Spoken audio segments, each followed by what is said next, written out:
ටයි විකුණලා බිලියනපතියෙක් වෙච්ච මිනිහෙක් ඉන්නවා කිව්වොත් ඔයා විශ්වාස කරනවද? ඔව් ඉන්නවා. ඒ තමයි රැල්ෆ් ලොරන්.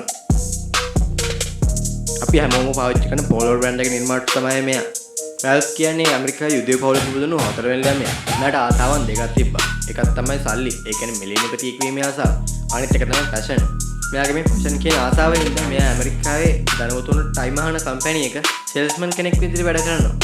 1960 ගණන් වල ඇමරිකාවේ මිනිස්සු පාවිච්චි කරේ සීහින් හරියම බෝරින් විදිහට ටයි එකක්. ඉතින් රැල්ෆ්ට ඕනේ නම් මේ මිනිස්සුන්ට ටිකක් මහත කලර්ෆුල් විදිහට ටයි එකක් කලන් දාලා. ඉතින් මෙයා එහෙම ටයි එකක් ඩිසයින් කරනවා. මේ ඩිසයින් එක ඔහු වැඩ කරන කම්පැනි අයිතිකරුට පෙන්නුනට පස්සේ ඔහු කියනවා රැල්ෆ් වෙනුවෙන් තාම ලෝකේ සූදානම් නැහැ කියලා. ඒකට රැල්ෆ් මේ අයිතිකාරයා කියන කතාව විශ්වාස කරන්නේ නැහැ. 1967 ඩොලර් 30000ක් වගේ මුදලක් මෙයා ණයට අරගෙන මෙයා හදපු මහල ටයි එක පෝලෝ කෙන් නෙමෙයි මෙයා විකුණන්න පටන් ගන්නවා. ඒක කාලයක් යනකොට පුළුවන් වෙනවා ඇමරිකාවේ ප්‍රසිද්ධම ටයි එක පෝලෝ ටයි එක කරන්න. පෝලෝ ලෝගෝ එක දෙන ටී-ෂර්ට්, පර්ෆියුම් වගේම ගොඩක් දේවල් මෙයා නිෂ්පාදනය කරන්න ගන්නවා.